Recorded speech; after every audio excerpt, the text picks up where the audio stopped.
ونستعينه ونستغفره ونعوذ بالله من شرور أنفسنا ومن سيئات أعمالنا من يهده الله فلا مضل له ومن يضلل فلا هادي له أشهد أن لا إله إلا الله وأشهد أن محمدا عبده ورسوله من لا نبي بعده اللهم صل على محمد وعلى آل محمد كما صليت على إبراهيم وعلى آل إبراهيم وبارك على محمد وعلى آل محمد كما باركت على إبراهيم وعلى آل إبراهيم إنك حميد مجيد أيها الإخوة أوصيكم ونفسي بتقوى الله واعلموا أن الله مع المتقين اتقوا الله إن للمتقين مفازا قال الله تعالى أعوذ بالله من الشيطان الرجيم بسم الله الرحمن الرحيم لا أقسم بيوم القيامة ولا أقسم بالنفس اللوامة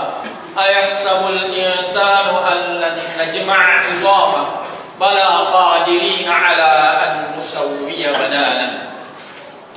Sidang jamaah Jumat rahimahullah, sebagaimana dipermaklumkan tadi oleh TKR bahwa sekarang kita berada di awal tahun 2023 dan berada di tengah bulan Jumadil Akhir.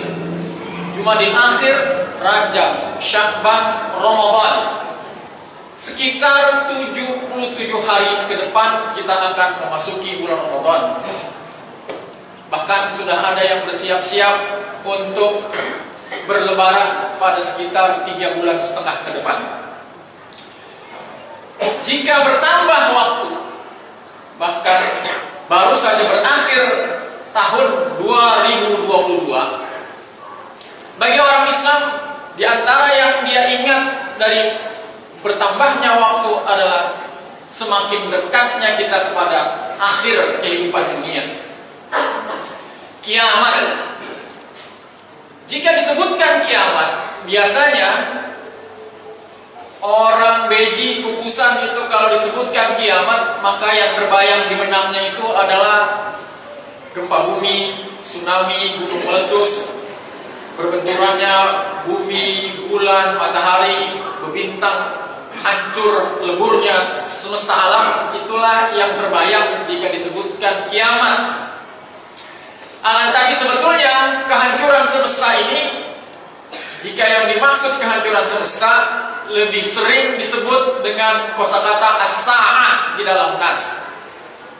Adapun apabila di dalam Al-Quran maupun di dalam hadis menyebutkan kata kiamat, maka yang dimaksud adalah peristiwa yang dialami kita semua pasca hancurnya alam semesta, yakni ba'as, pembangkitan, mahsyar, pengumpulan di padang mahsyar, kemudian selanjutnya hisab, mizan, kemudian sampai dengan jaza, surga dan neraka. Itulah yang disebut dengan kiamat. Jadi kiamat yang dalam pengertian kita lebih sering dimaknai sebagai kehancuran alam semesta itu, di salah satu hadis Nabi ditanya oleh Jibril, "Ya Muhammad, akhbirni anis sa'ah."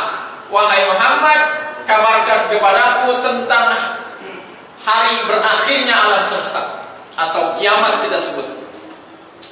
Qal, apa jawab Nabi? Mal mas'ulu anha bi'a'lama minas sa'il. Tidaklah aku yang kau tanya ini lebih tahu daripada engkau yang bertanya. Jadi bahkan Nabi ketika ditanya kapan terjadi kiamat, jawaban Nabi seperti itu. Mal mas'ulu anha bi'a'lama minas sa'il. Tidaklah yang ditanya lebih tahu dari yang bertanya. Nah, kadang-kadang ada sejumlah dai mubaligh, penceramah di negeri kita yang penasaran untuk sedapat mungkin menetapkan kiamat kapan terjadi berdasarkan cocokologi, petanda-petanda di alam semesta dikaitkan dengan sejumlah dalil. Kalau seakan-akan ada yang hendak menentukan kiamat nanti akan terjadi 2050, ada yang 2100 atau yang sedikit lagi. Sebetulnya itu keterjerumusan. Bahkan Nabi sebagai pihak yang paling otoritatif untuk menjelaskan pun menjawab dengan kalimat mal mas'ulu anha bi'a'lama minas sa'il. Akan Nabi memang orang Islam dari masa ke masa kehancuran semesta ini sudah dekat. Bukan hanya kita, bahkan Nabi dan para sahabat di zamannya, yakni 1400 tahun yang lalu, mengatakan kiamat sudah dekat. Sudah dekat itu adalah untuk hati-hati dalam bertindak. Kemudian kiamat yang bermakna apa yang akan kita lalui pasca kematian sampai dengan yaumul jaza, surga dan neraka itu. Kenapa dia disebut kiamat? Kiamat itu kan asal katanya qawama atau qoma, yaqumu qiyam, artinya berdiri, tegak, lurus. Kadang dia bermakna sempurna. Dari kata itu ada kata takwim. Laqad khalaqnal insana fi ahsani taqwim. Sungguh kami telah menciptakan manusia dalam bentuk yang sesempurna-sempurnanya, sebaik-baiknya. Dari kata itu ada istiqamah, ada mustaqim. Jadi kata qawama itu bisa bermakna lurus, tegak, sempurna. Makanya nanti kalau sholat berjamaah, imam akan mengingatkan di sebelum sholat dengan kalimat aqimu sufufakum wa tarassu, atau dia katakan istawu sufufakum fa inna taswiyatas sufuf min tamamis shalah. Apa arti kata aqimu itu? Aqimu itu artinya luruskan, atau rapihkan serapi-rapihnya, atau sempurnakan sesempurna-sempurnanya. Kalau dalam konteks Indonesia, kalau diperintahkan aqimu, itu memang bermakna lurus, lempeng bahasa orang gajinya. Tapi kalau di Masjidil Haram, imamnya mengatakan aqimu, di sana sab bukannya lurus, bundar. Jadi yang dimaksud apa? Rapihkan serapi-rapinya, bunderkan sebunder-bundernya. Begitulah maknanya aqimu itu. Ini tergantung konteksnya. Begitu juga takwim. Manusia itu diciptakan dalam bentuk yang sesempurna-sempurna berdasarkan tujuan atau fungsi diciptakannya manusia. Jadi dalam konteks takwim yang seperti itu, nanti ada bulat yang sempurna sebagai bulat, ada persegi yang sempurna sebagai persegi. Dan kita ini adalah makhluk paling sempurna untuk medan juang yang telah Allah tetapkan kepada kita. Begitulah makna takwim. Artinya tegak, lurus, rapi, sempurna. Kenapa kiamat itu dinamakan kiamat?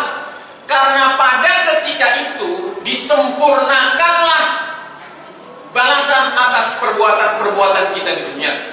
Ditegakkanlah hukum dan hukuman seadil-adilnya. Oleh karena itulah dia bernama kiamat. Dan dia bernama kiamat yang berasal kata qoma, yang arti berdiri, tegak. Kenapa dia bernama kiamat itu? Karena tidak ada nas yang menjelaskan bahwa nanti kita di padang mahsyar menghadapi hisab, mizan, kemudian jaza itu ada di antara kita yang sambil menunggu di durasi waktu yang lama itu sambil jongkok, peluk dengkul, atau gelar tiker, kemudian main kartu, atau ngebungkel. Tidak ada. Jadi di padang mahsyar itu ribuan, jutaan, triliunan orang semuanya dalam keadaan berdiri. Oleh karena itulah dia bernama kiamat, yang di antara asal maknanya berarti berdiri atau tegak. Kemudian di sana fi yaumin kana miqdaruhu 50,000 sanah. Jadi waktu di sana itu, sistem waktu yang berlaku di sana berbeda dengan sistem waktu kita di dunia. Seharinya di salah satu ayat dikatakan setara dengan 50.000 tahun. Di ayat yang lain dikatakan inna yawman 'inda rabbika ka'alfi sanatin mimma ta'uddun. Sesungguhnya sehari di sisi Tuhanmu adalah sama dengan 1000 tahun dengan cara perhitungan kalian. Jadi sehari di sana kadang dikatakan 1000 tahun dunia, kadang dikatakan 50.000 tahun dunia. Karena memang di sana nanti akan ada di antara kita merasa cepat, akan ada di antara kita merasa sangat lama. Padahal semuanya itu tak ubah seperti ibu hamil dan anak dalam kandungan 9 bulan lamanya dalam durasi yang sama. Tapi oleh si ibu 9 bulan itu dirasa lama, akan tetapi oleh si bayi di dalam perut 9 bulan itu tak terasa. Tak ubah seperti 100 orang menunggu kereta di stasiun. Saat menunggu lalu petugas mengatakan para penumpang mohon maaf, kedatangan kereta terjadi keterlambatan 1 jam lebih lama dari jadwal yang sudah ditentukan karena ada perbaikan. Lalu 100 orang menunggu di tempat yang sama, di waktu yang sama, di durasi waktu yang sama. Akan tetapi 100 orang itu akan ada yang merasa sangat cepat, ada yang akan merasa sangat lama. Bagi dia yang sudah capek, keringetan, pengen segera pulang, mandi, selonjoran, lapar, 1 jam itu dirasa oleh dia sangat lama. Akan tetapi bagi orang lain yang boleh jadi sedang jatuh cinta bersama pasangannya, ngobrol sana kemari, bercanda sambil makan cemilan, begitu kereta tiba dia katakan, kok cepat sekali kereta ini tiba, katanya 1 jam. Itulah tamsilnya. Nanti di sana yadkhulu fuqara'ul mu'minin al-jannah qabla agniyaihim. Orang beriman yang miskin masuk surga duluan daripada orang beriman yang kaya. Berapa lama duluannya? Fi nisfi yaumin, setengah hari. Lebih dulu setengah hari orang miskin masuk surga dibanding orang kaya. Yang setengah hari itu 500 amin, setara dengan 500 tahun. Kenapa begitu? Sebagai tamsil, ini bukan sama ya. Masuklah kita ke minimarket depan, lalu kita ambil 3 troli, penuhin isinya. Sementara ada pembeli lain cuma beli odol. Siapa yang bakal lama di kasir? Yang beli odol sekali set langsung bisa keluar. Akan tetapi yang 3 troli itu akan lama dia di kasir. Apalagi apabila ada odol, ada sampo, ada rokok yang dia umpetin di kantong baju, di kantong celana, di kantong jaket. Udah gitu bayarnya pakai pihak ketiga, pakai kartu kredit, itu dia akan sangat lama di kasir. Bahkan bisa jadi tidak akan keluar karena ditangkap oleh security-nya gara-gara curang. Seumpama itulah kita di akhirat nanti dengan harta benda kita di akhirat. Kemudian ayat yang tadi kita baca, la uqsimu biyaumil qiyamah. La itu sebagian ulama mengatakan la itu adalah la zaidah yang bermakna takkid, artinya sungguh. Sungguh aku bersumpah demi hari kiamat, kata Allah Subhanahu wa taala. Akan tadi sebagian ulama mengatakan la-nya ini adalah la tidak. Tidak. Aku bersumpah. Jadi tiba-tiba di awal kalimat Tuhan mengatakan tidak. Itu seperti orang beji di tengah pembicaraan tiba-tiba dia mengatakan orang gitu. Kagak begitu. Begini. Tidak. Begini. Jadi kalau ada orang mengatakan tiba-tiba tidak, itu karena di depannya ada kalimat mahdzuf, ada kalimat tersembunyi. Seperti kalau kita mengatakan Bismillahirrahmanirrahim, itu kan menurut ulama di depannya ada kalimat tersembunyi. Abtadi'u hadzal a'mal Bismillahirrahmanirrahim. Aku memulai perbuatan ini dengan menyebut nama Allah. Akan tetapi abtadi'unya itu tidak kita sebutkan. Kalau ada orang melakukan perjalanan lalu kita katakan fi amanillah, kok tiba-tiba dalam perlindungan Allah, dalam pengamanan Allah, kok tiba-tiba begitu? Itu ada kalimat sesembunyi, semoga engkau dalam perjalananmu berada dalam pengamanan, perlindungan dari Allah. Kalau kita mengatakan minal aidin wal faizin, dari orang-orang yang kembali dan dari orang-orang yang memperoleh kemenangan, kok bisa tiba-tiba dari? Itu ada kalimat tersembunyi. Mudah-mudahan kami dan mudah-mudahan kalian termasuk orang-orang yang kembali. Bahkan kalau dalam pemahaman para ulama, iyyaka na'budu wa iyyaka nasta'in, di dalam surah Al-Fatihah itu mesti ada pemahaman tersembunyi di dalamnya. Karena apa? Karena Al-Quran, Al-Fatihah itu kalam Allah, omongan Allah, khitabullah, firman Allah. Jadi Allah berucap, Ucapan Allah itu adalah Quran. Lalu bagaimana ketika Allah berucap di hadapan Nabi, ketika wahyu turun dengan ucapan Iyyaka na'budu, hanya kepadamu. Mu-nya siapa? Yang di hadapannya adalah Muhammad. Berarti Allah mengatakan kepada Nabi Muhammad, hanya kepadamu Muhammad kami menyembah, dan hanya kepadamu Muhammad kami memohon pertolongan. Oleh karena itu, dalam pemahaman para ahli tafsir, di depannya itu ada pemahaman saat ini turun, di depannya itu ada Qul ya Muhammad, katakan wahai Muhammad, Iyyaka na'budu wa iyyaka nasta'in. Dan memang soalan ini kadang agak pelik. Oleh karena itu nanti ada perdebatan tentang apakah Al-Quran itu kalamullah ataukah makhluk. Nanti ada proses pemenjaraan Imam Ahmad bin Hanbal oleh kaum Mu'tazilah karena berbeda pendapat soalan itu. Yang satu mengatakan Al-Quran adalah kalam Allah, ada yang mengatakan Al-Quran itu adalah makhluk. Kenapa tiba-tiba Tuhan mengatakan tidak? Itu karena ada perdebatan atau ada asumsi orang-orang kafir yang mengatakan kiamat itu tidak akan pernah ada. Akan tetapi sekali lagi, kiamat yang dia maksud tidak ada itu adalah pembangkitan dan pembalasan. Adapun kehancuran semesta ini, banyak para profesor ateis atau orang dari berbagai macam agama dan kepercayaan ideologi, ya memang dunia ini akan hancur dan berakhir, dan tanda-tandanya sudah banyak. Jadi kalau konteksnya kehancuran semesta alam, itu boleh jadi semua orang percaya memang alam semesta ini akan hancur. Yang banyak orang tidak percaya itu adalah pembangkitannya. Setelah wafat dibangkitkan. Itulah yang mereka tidak percaya. Oleh karena itu Tuhan mengatakan uqsimu biyaumil qiyamah, aku bersumpah dengan hari kiamat. Wala uqsimu bin nafsil lawwamah, dan aku bersumpah dengan jiwa yang senantiasa menyesal. Laum artinya menyesal, lawwam itu sigah mubalaghah, artinya sangat-sangat menyesal atau berulang-ulang menyesal. Jadi kita manusia itu adalah makhluk yang senantiasa menyesal. Allah benamkan software di dalam jiwa kita untuk merasa menyesal.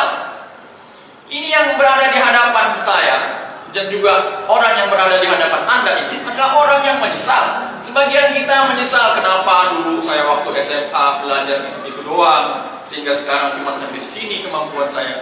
Kenapa dulu saya banyak punya duit, saya pakai semua, nggak ditabung atau dibikin kontrakan. Kan menyesal sekarang. Kenapa dulu waktu kuliah saya males-malesan. Dan nanti penyesalan sebenarnya adalah akhirat. Dan di akhirat itu yang menyesal bukan hanya orang kafir, menyesal dengan kekafirannya. Orang beriman pun akan menyesal di akhirat.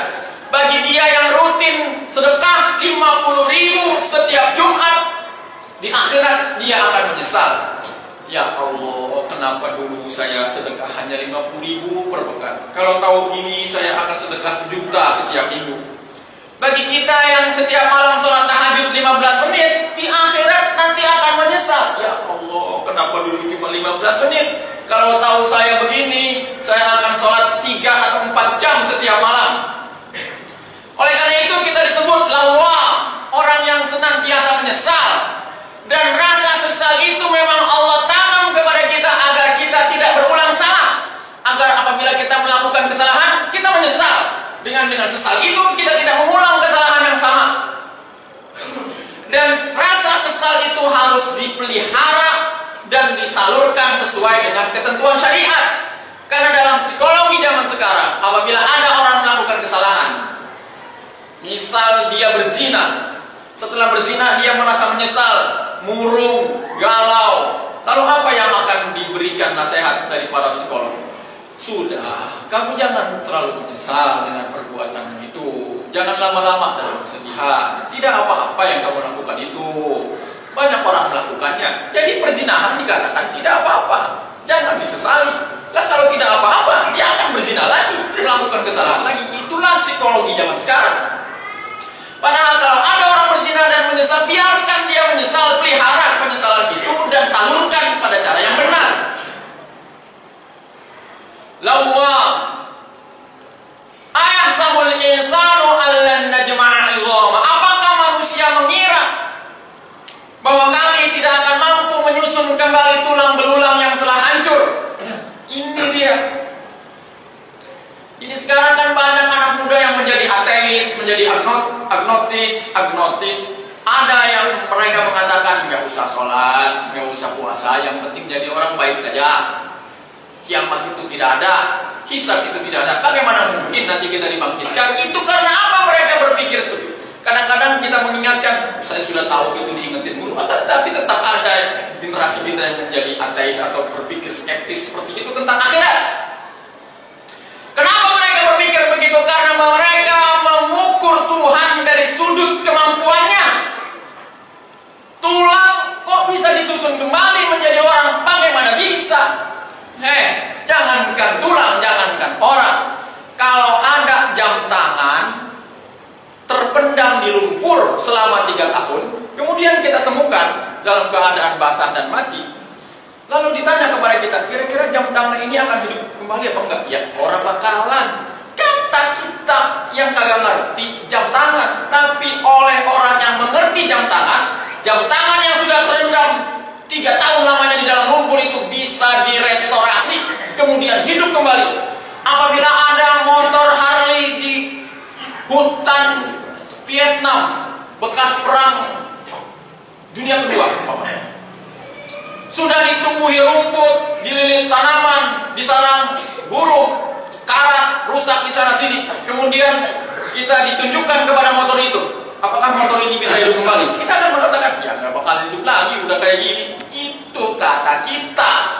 Akan tapi bagi dia yang montir handal, motor yang sudah berkarat, ditumbuhi rumput, dililit ular, menjadi sarang burung dan lain-lain, bisa direstorasi dan hidup kembali oleh orang yang memiliki kemampuan untuk itu.